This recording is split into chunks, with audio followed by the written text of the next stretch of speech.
Bueno, pues bienvenidos otra vez esta tarde. Gracias por estar aquí conmigo. Y en esta ocasión vamos a estar hablando acerca de un tema que es importante, yo creo. Hemos estado tratando en estas semanas lo que es la identidad en Cristo. ¿Quién soy yo en Cristo? ¿Qué quiere Dios de mí? ¿Cuál es mi propósito? ¿Qué hago en este mundo, verdad? Y pues bueno, es obvio que como hijos de Dios, pues tengamos enemigos, ¿verdad? Pues si el Señor tiene un enemigo que es Satanás, el adversario, pues nosotros también tenemos algunos adversarios, no solamente Satanás, como lo veremos hoy, pero sí tenemos enemigos de nuestro propósito y tenemos que estar alerta acerca de esto, ¿ok? Entonces, no debemos subestimar a estos enemigos porque quizá parezcan cosas sin importancia, pero si no las atacamos, realmente pueden poner en riesgo todo lo que el Señor quiere hacer con nosotros, ¿ok? Y bueno, son importantes porque son una amenaza constante, ¿ok? Estos enemigos son una amenaza constante a nuestros propósitos y para nosotros es vital que podamos identificarlos. Cuando sabemos quiénes son o cuáles son estos enemigos, entonces vamos a poder atacarlos, vamos a poder corregirlos de la manera correcta. Nosotros vamos a necesitar discernimiento, obviamente, para atacar la raíz del problema, porque muchas veces solamente vemos las cosas superficialmente y queremos atacar los síntomas y no la enfermedad, la raíz del problema. Entonces, hay que orar siempre y leer la palabra del Señor para que nos dé discernimiento acerca de cuál es la raíz del problema, qué es lo que me está causando algo que me está atorando mi avance, mi crecimiento espiritual, ¿ok? Y obviamente son un riesgo porque algunas situaciones nos van a poner en riesgo los resultados de aquellos propósitos que Dios nos ha asignado. Esa asignación divina se puede obstaculizar si no quitamos de nuestro camino a estos enemigos. Ujú. Entonces, vamos a hablar de ellos y el primero, vamos a hablar acerca de la falta de conexión, obviamente, con nuestro Señor, ¿verdad? Jesús dijo que no podemos hacer nada sin Él. Ya habíamos hablado que nosotros debemos estar conectados a nuestra fuente, que la fuente es la que nos va a proveer de la vida. Si nosotros nos desconectamos de Jesús, no vamos a poder hacer nada, no vamos a ser productivos, no vamos a ser efectivos, nuestro propósito se va a estancar totalmente.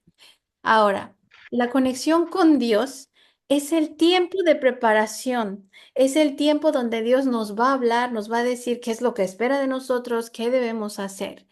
Y obviamente en esta conexión de fe vamos a recibir la unción del Espíritu Santo y eso es lo que va a marcar la diferencia entre un cristiano que está creciendo, que está madurando y otro que está simplemente estancado en el mismo nivel, ¿ok? Entonces vamos a tener cuidado de que nuestra conexión, ahora sí que no se desconecte. Vamos a quedarnos unidos al Señor Jesús. Oramos en su nombre, leemos su palabra, nos reunimos para aprender más de él, ¿ok? Ayunamos, etcétera. Y aquí es donde vienen los detalles acerca de esta conexión. Entonces, debemos tener cuidado porque cuando no estamos conectados, entonces tampoco va a haber comunión, ¿ok? Estos dos enemigos están muy de la mano. Entonces, cuando no tenemos comunión con el Señor, ¿qué es la comunión? La comunión integral es leer su palabra, estudiarla, escudriñarla, orar, ayunar y adorar al Señor, tanto individualmente como en congregación, ¿ok? Fíjense lo que dice Eclesiastés 10:10.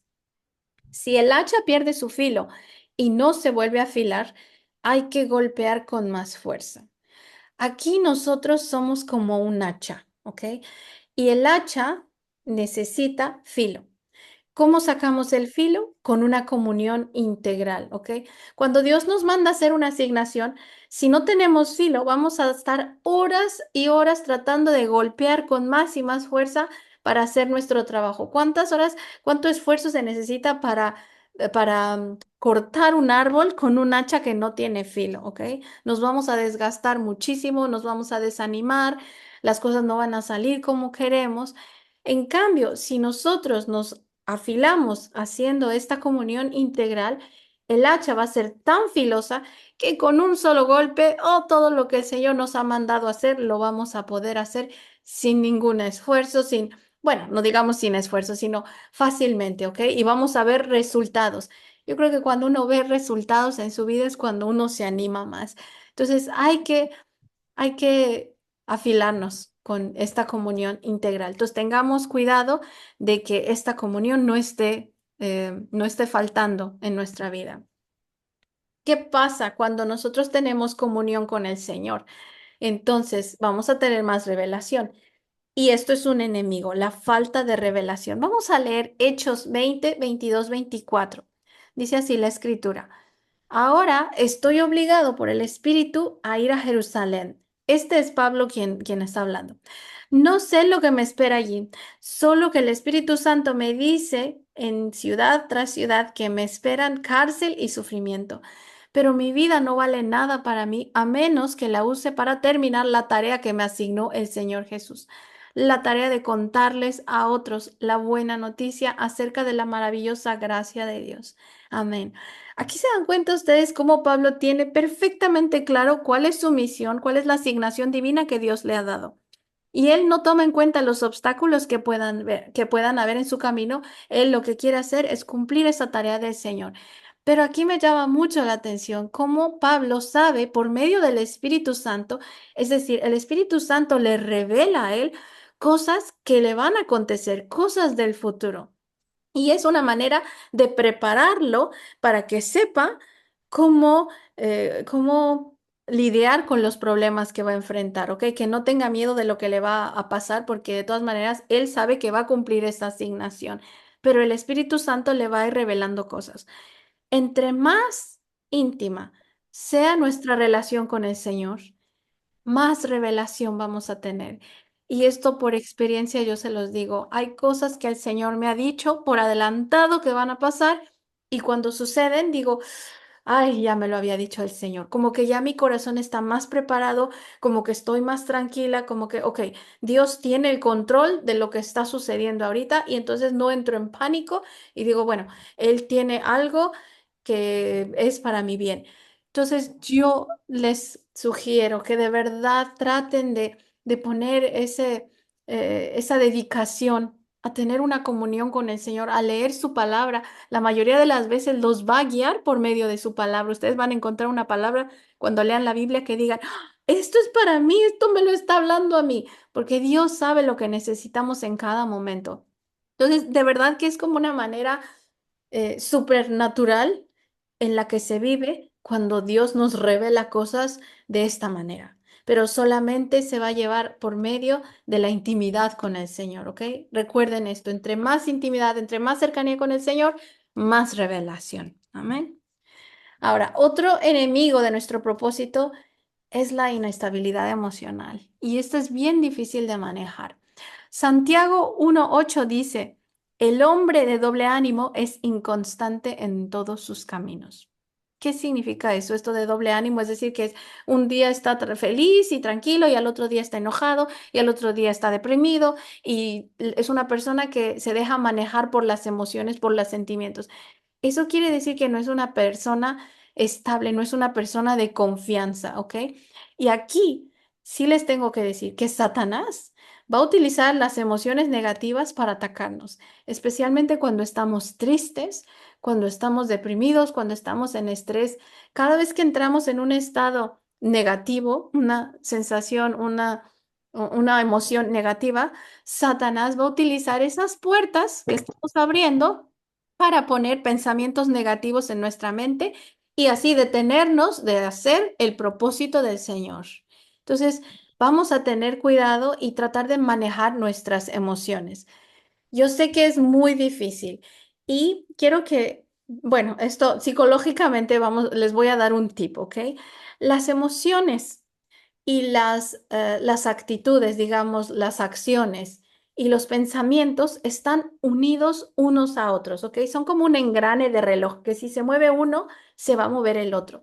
Si mi pensamiento es negativo, entonces mis emociones se van a volver negativas y entonces mis acciones van a reflejar esa negatividad que yo tengo. Pero si yo tengo unos pensamientos positivos, va a ser exactamente lo mismo. Ahora, manejar los pensamientos y las emociones es muy difícil, pero lo que sí podemos controlar muy fácil son las acciones. Entonces, ¿qué tengo que hacer yo cuando las emociones negativas me atacan? Tengo que hacer con mis manos, con mis ojos, algo, moverme y hacer algo que me distraiga de eso y que me empiece a mover los pensamientos y las emociones hacia un lado positivo. Por ejemplo, si estoy triste, si me acuerdo de algo triste o algo que me provoque mucho estrés, no me puedo quedar ahí sentada pensando porque entonces ahí ya me ganó este sentimiento y entonces Satanás va a venir a atacarme. ¿Qué tengo que hacer? Me voy a prender unas alabanzas y voy a cantar y voy a alabar al Señor. Y ustedes se van a dar cuenta cómo poco a poco esos pensamientos se van a ir yendo. Y les voy a dar este ejemplo mínimo. Ahora que mi mamá estuvo en el hospital en cuidados intensivos, pasamos en la salita de espera como 5 horas, sin ninguna respuesta, sin ningún aviso de los doctores, de las enfermeras, nada. Yo podía haberme estado sentada ahí comiéndome las uñas y estando pensando, Dios mío, ¿qué va a pasar? Y estarme preocupada y todo. ¿Qué hice? Agarré mi teléfono, me puse mis audífonos, me puse a caminar en el pasillito y pura alabanza escuché al Señor. No saben la paz, la tranquilidad y las ganas de alabar al Señor que me dieron en esa situación. Pueden aplicar eso en cualquier situación en la que estén. O pónganse a hacer algo bonito, algo que sea edificante para ustedes, algo que sea edificante, algo que sea honorable, algo que los ayude a distraerse, pero no dejen que esas emociones los manejen. Porque no podemos servirle al Señor si somos personas que nos dejamos manejar por emociones. No vamos a ser confiables, porque entonces va a decir, no, hoy sí quieres ayudarme, hoy estás contento, pero mañana que te pase algo ya vas a dejar de hacer mi obra. Entonces no somos confiables cuando nos dejamos manejar por las emociones. Y tenemos que ser como Pablo, sabemos cuál es nuestra misión, tenemos que llevarla a cabo hasta que la terminemos, ¿ok? Y Dios va a estar con nosotros, Él nos va a ayudar. Entonces, tratemos de controlarnos. Ujú. Siguiente enemigo, el temor, ¿ok? Este es uno de los sentimientos que más nos van a atacar, el enemigo del temor, ¿ok? Pero la escritura nos dice en la segunda carta a Timoteo 1:7 que Dios no nos ha dado un espíritu de temor, sino de poder, de amor y de dominio propio. Eso quiere decir que el Señor nos ha dado un espíritu que siempre está dispuesto al Señor. Yo no importa cómo me sienta hoy, yo no me importa si me paré con un ánimo por los suelos, yo me paro diciendo, ok, aunque me sienta mal, yo voy a servirte, Señor, yo voy a hacer lo que me mandaste a hacer en este día. ¿Cuáles son tus planes para mí, Espíritu Santo? ¿Qué tengo que hacer? ¿Cómo quieres que lo haga? Provéeme de lo que necesite y yo lo voy a hacer. Ujú. Ustedes ya han recibido ese espíritu, ya lo tienen dentro de ustedes. Cuando ustedes creyeron en el Señor Jesús, ustedes recibieron ya ese espíritu. No apaguen ese espíritu por el temor o por otras cosas negativas. Ustedes lo tienen, son hijos del Señor, pueden hacer esto. Ustedes tienen poder dentro de ustedes, tienen amor y tienen dominio propio. Lo que nos toca a nosotros es desarrollarlo y sacarlo, ¿ok? Ahora, otro enemigo es la falta de disciplina. Y a la carne no le gusta la disciplina. A la carne le gusta lo facilito, lo que no cuesta trabajo. Pero nosotros debemos aprender a ser disciplinados, ¿ok? Porque el crecimiento espiritual requiere de tiempo. Ustedes, por ejemplo, estando aquí, ustedes están invirtiendo ese tiempo. Vean esto como una inversión, ¿ok? Y el hecho de que ustedes estén aquí cada semana demuestra su constancia, su esfuerzo y su disciplina. Claro que sí, porque Dios se complace y nos bendice cuando nosotros decidimos hacer lo que debemos y no lo que nuestra carne, lo que nuestros propios deseos quieren. Nosotros debemos crear buenos hábitos que sustituyan los malos hábitos que han obstaculizado nuestro crecimiento. Hay malos hábitos. Si yo me paso mirando la televisión todos los días, 2 horas viendo series en Netflix, Pues eso ha obstaculizado otros propósitos que Dios tenía para mí, porque yo he malgastado mi tiempo si no lo he usado para ver algo que me edifique, que me haga crecer espiritualmente, que me haga cambiar el carácter. Entonces, yo no he hecho buen uso de mi tiempo. Entonces, hay que cambiar esos hábitos y va a costar trabajo, porque como dije ahorita, a la carne no le gusta, no nos va a gustar. Para formar un hábito necesitamos 21 días.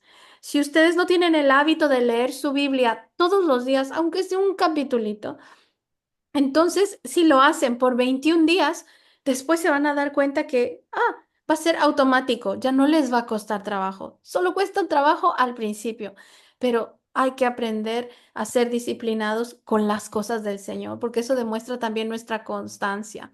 Eso nos desarrolla un carácter realmente íntegro, un carácter confiable. Ahora, nuestra vida va a revelar el orden o el desorden interno que tengamos. Si mi vida está toda así por el desorden, quiere decir que por dentro tengo que acomodar cositas. Y Dios es un Dios de orden, es un Dios de paz.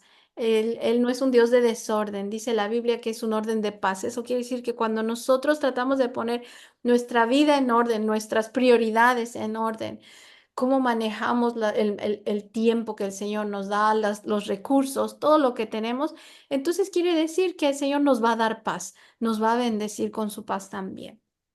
Esto también va muy ligado a la procrastinación. ¿Qué significa esto? Que posponemos cosas que podríamos estar haciendo, pero las dejamos para más tarde, ¿ok? Yo tengo algo que hacer, tengo una tarea, tengo que leer mi Biblia, pero digo, la voy a leer más al ratito. Mejor me voy a poner a ver mi Instagram. Eso es procrastinar. Eclesiastés 11:4 dice, el agricultor que espera el clima perfecto nunca siembra. Si contempla cada nube, nunca cosecha. ¿Ok? Nosotros debemos establecer prioridades. ¿Y cuáles son estas prioridades? El Señor y sus propósitos. No debemos estar esperando que todo esté perfecto para que podamos hacer las cosas del Señor. No vamos a esperar a que toda nuestra situación esté completamente óptima para hacer lo que Dios nos ha llamado a hacer. Esté como esté el clima, esté como esté la situación en la que estoy, yo voy a hacer lo que el Señor me ha mandado a hacer. Y así voy a cosechar buenos frutos, cosechar la santidad que Dios me está llamando. La pereza, que también es muy parecida a esto. Proverbios 13:4 dice, el alma del perezoso desea mucho, pero nada consigue. Sin embargo, el alma de los diligentes queda satisfecha. Nosotros tenemos que luchar con la pereza, especialmente con las cosas del Señor. Cuando no estamos acostumbrados a hacer las cosas del Señor, a veces da flojera. Ay, qué flojera, mejor no me conecto hoy. Ay, no, ya estoy muy cansada para orar, mejor lo hago mañana.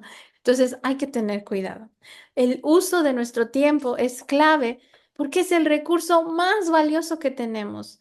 Por tanto, es necesario aprender a vencer la pereza cuando, ¿con qué? Con un enfoque, con una disciplina y así vamos a ser productivos. Ser diligentes, ser trabajadores, obviamente nos va a producir resultados efectivos a largo plazo. No vamos a esperar resultados inmediatos porque eso igual y nos podría desanimar, sino no. Como Pablo, yo voy a hacer mi trabajo, no importa lo que me esté esperando y el Señor me va a dar esos frutos a su tiempo. Dice la Biblia que no nos cansemos de trabajar por Él porque a su debido tiempo vamos a cosechar. Vamos a cosechar todo el trabajo, toda la dedicación que hemos dado a las cosas del Señor. Que en realidad no hay nada más importante en esta vida. Para mí, de verdad que si el Señor no es prioridad, absolutamente nada de lo que yo haga va a tener sentido, ni nada va a tener una inversión eterna. Todo se va a quedar aquí. Por eso es que nuestra base, nuestra prioridad siempre tiene que ser el Señor. Amén. Ahora, otro enemigo de nosotros, de nuestro propósito, es la idolatría. Y no estoy hablando nada más de tener idolitos o dioses, sino cosas que ponemos como prioridad antes que a Dios. Puede ser el dinero, por ejemplo. Salmo 27 dice, estos confían en sus carros de guerra, aquellos confían en sus corceles, pero nosotros confiamos en el nombre del Señor nuestro Dios. Amén. Entonces, confiar en cualquier cosa o persona, especialmente para provisión, es idolatría para el Señor. Si el Señor nos ha llamado a hacer algo, debemos confiar en que Él nos va a proveer, ¿ok? Que Él bendiga nuestro trabajo, pero no ver nuestro trabajo como que más importante, ¿ok? Si yo tengo algo que hacer cuando tengo que venir por ejemplo, aquí a la reunión qué sé yo, entonces, y yo quiero ganar dinero y cambio eso por otra cosa, entonces ahí estoy cometiendo literalmente un acto de idolatría. Entonces tengamos cuidado en quién ponemos nuestra confianza. ¿Está en las cosas, en alguna persona o está en el Señor mi confianza? La falta de enfoque, ¿ok? Mateo 6:33 dice, más bien busquen primeramente el reino de Dios y su justicia y todas estas cosas les serán añadidas. ¿Qué serán añadidas? Todas las cosas que necesitamos, ¿ok? Nosotros debemos enfocarnos en el reino del Señor, en su justicia, en que el Señor moldee nuestro carácter y dejarle el resto a Él. Él va a proveer absolutamente todo lo que necesitemos. Entonces, cuando nos enfocamos en nuestros problemas, entonces dejamos de ver a Dios, dejamos de ver al reino. Estamos tratando de buscar las soluciones nosotros en lugar de dejar que el Señor nos guíe y nos diga qué tenemos que hacer. No perdamos el enfoque, ¿ok? Esto es un enemigo de nuestro propósito. Son distracciones que el demonio utiliza para desenfocarnos de nuestros propósitos.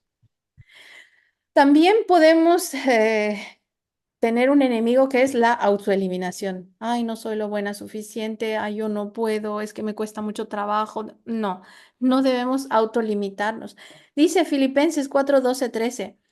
Sé estar humillado y sé tener abundancia. En todo y por todo estoy enseñado, así para estar saciado como para tener hambre, así para tener abundancia como para padecer necesidad. Entonces, y dice el versículo 13, que es el más importante, todo lo puedo en Cristo que me fortalece. Entonces, nosotros no tenemos excusas para no hacer las cosas que Dios nos ha mandado a hacer.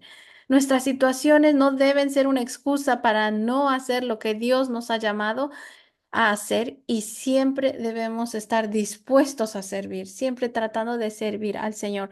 No se digan a ustedes, no, yo no soy lo suficientemente buena para esto, no, es que yo no sé de la palabra, yo no conozco mucho, no se autolimiten, ¿ok? No se descalifiquen a ustedes. Que si tienen que cambiar un hábito, no digan, no, no puedes, que es muy difícil. No, sí puedes, porque todo lo puedes en Cristo que te fortalece. Cada vez que sientan que un pensamiento negativo les diga, no, es que no puedes, está muy difícil, tienen que decirle ustedes a ese pensamiento, no, yo todo lo puedo en Cristo que me fortalece y levantarse y el Señor de verdad les va a dar la fortaleza para hacerlo. Ujú. Y ustedes jamás deben olvidarse de su identidad. ¿Quiénes son? ¿Quiénes son ustedes? Dice Efesios 2:10, nosotros somos obra de Dios, creados en Jesucristo para realizar las obras, las buenas obras que Dios ya planeó de antemano para que nos ocupáramos de ellas. Entonces, somos criaturas de Dios. Somos creados porque Dios ya tenía un propósito para nosotros, que no se nos olvide. Nosotros tenemos aquí en la tierra una misión. ¿Cuál es esa misión? El Señor nos va a ir revelándola. Hay que llevarla a cabo. Entonces, nunca se desanimen, nunca piensen, ay, no sirvo para nada, nadie me quiere. No, no, no. Dios me trajo a esta tierra porque Él tenía un propósito para mí. Yo soy muy valioso para el Señor. Él me ama. Juan 1:12 dice, mas a cuantos lo recibieron, a los que creen en su nombre, les dio el derecho de ser hechos hijos de Dios. Nosotros somos hijos del Altísimo.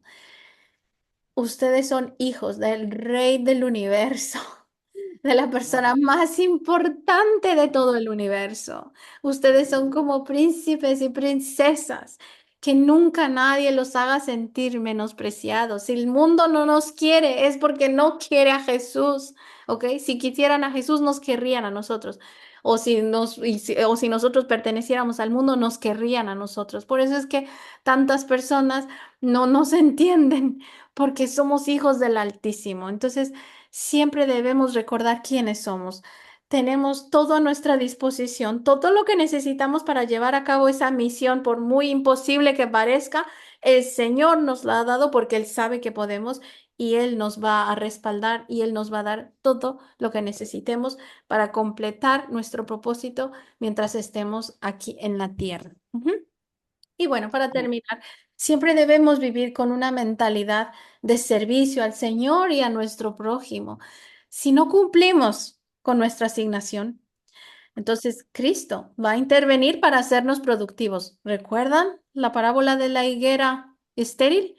Y ese proceso pues puede ser un poquito doloroso. Mejor hay que volvernos disciplinados, diligentes, juiciositos, como dicen ustedes los colombianos, para que el Señor no tenga que intervenir y estar excavando cosas que no en nuestra vida. Entonces, seamos obedientes al Señor, sirvámosle con el corazón. Nosotros debemos esforzarnos y luchar en contra de todo aquello que se opone a la realización del propósito que Dios tiene para cada uno de nosotros, ¿ok? Y si ya lo han vivido, lo están viviendo o todavía no lo han vivido, tienen que estar preparados para saber que estos enemigos tarde o temprano les va a llegar a su vida, ¿ok? Tarde o temprano el demonio les va a poner algunas cosillas, unos obstáculos. Tienen ustedes que estar listos y preparados, ¿ok? Para quitarse de en medio estos enemigos y así cumplir su propósito. Amén.